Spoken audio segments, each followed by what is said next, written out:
podcast de l'article de Abdallah Bakali publié sur l'odj.ma. L'auteur a intitulé son article « Le monde est dans une gestation sans précédent ».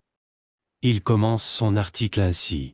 Nul doute que l'accélération des développements liés à la guerre russo-ukrainienne accroisse l'ambiguïté de la scène, dans la mesure où le facteur temps est misé afin de démêler les fils de cette guerre hautement imbriquée, dans la même mesure, ou de plus, ces évolutions tendent à se complexifier. Tout ce que les experts et les spécialistes peuvent en déduire jusqu'à présent, c'est que cette guerre est encore décidée à traverser un autre temps, dont l'étendue est impossible à prévoir.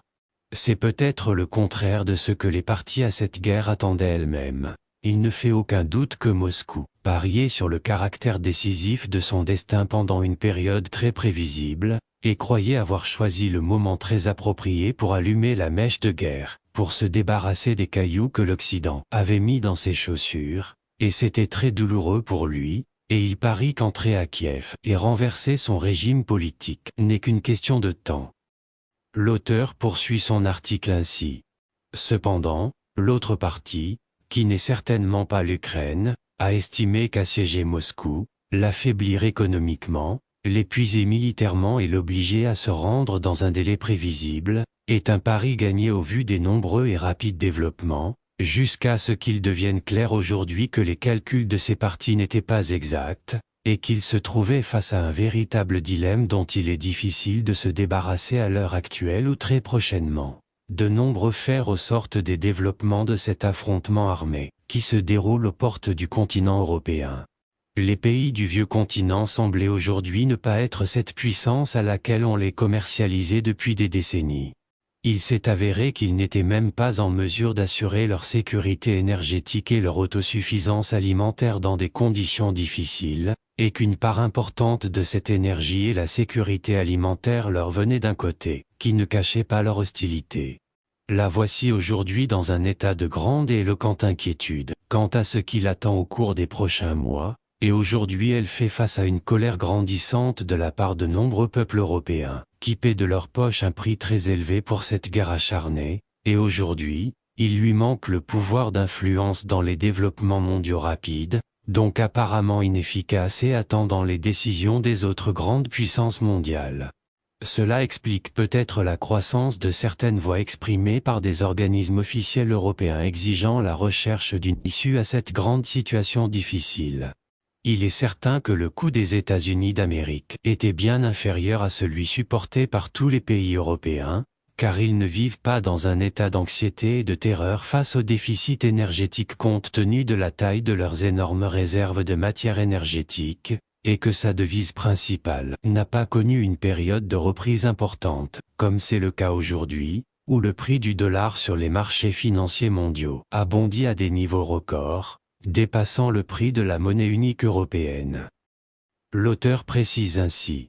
Le cours des développements liés aux conditions mondiales qui prévalent, et ont laissé les pays de l'Union européenne derrière eux, à de simples vassaux et loyalistes attendant ce qui est décidé à la Maison-Blanche. La Chine s'est également retrouvée dans une situation à laquelle elle ne s'attendait pas, car les puissances occidentales la pourchassaient dans tous les domaines, notamment en ce qui concerne tout ce qui est économique et commercial, et actuellement, les opposants d'hier s'affairent dans une lutte acharnée guerre, faisant 1000 calculs pour éviter une alliance forte et solide entre la Russie et la Chine, car cette alliance gâcherait tous les comptes.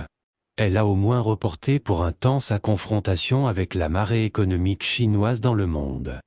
Pékin se rend compte qu'il est nécessaire de faire quelques escarmouches, qui perpétueront cette situation pendant un certain temps. Cela est du moins confirmé par la participation forte et enthousiaste de la Chine au 22e sommet de l'organisation, de Shanghai, qui s'est tenu à Samarcande, la capitale de l'Ouzbékistan, il y a quelques jours aujourd'hui, sommet dont le président Poutine a profité pour mobiliser davantage partisans de profondes révisions dans l'ordre mondial unipolaire, permettant l'établissement d'un nouvel ordre mondial multilatéral, dans lequel les États-Unis d'Amérique perdent le pouvoir de dominer et de contrôler.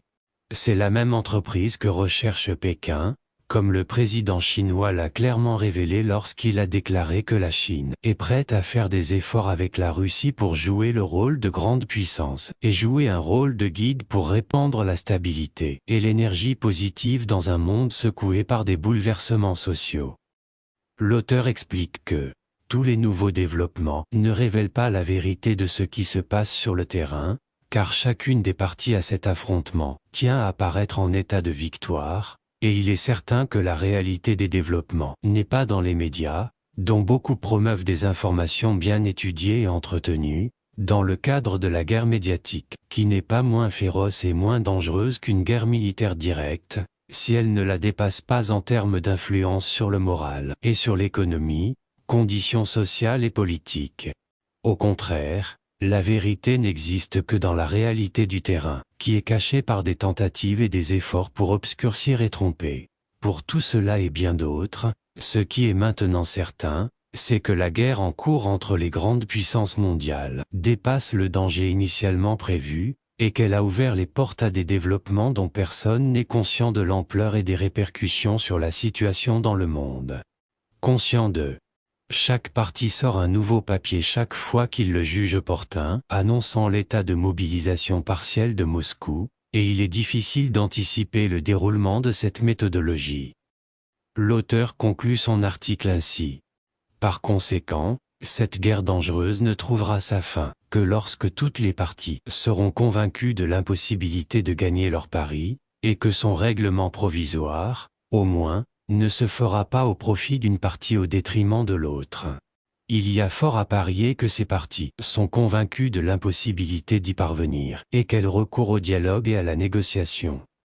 Rédigé par Abdallah Bekali et lu par l'intelligence artificielle de l'Odigi Media. N'oubliez pas de télécharger notre application l'Odigi Mobile sur Android et iOS et de vous abonner à notre chaîne YouTube l'Odigi TV si vous souhaitez être au courant des dernières actualités, podcasts et émissions télévisées.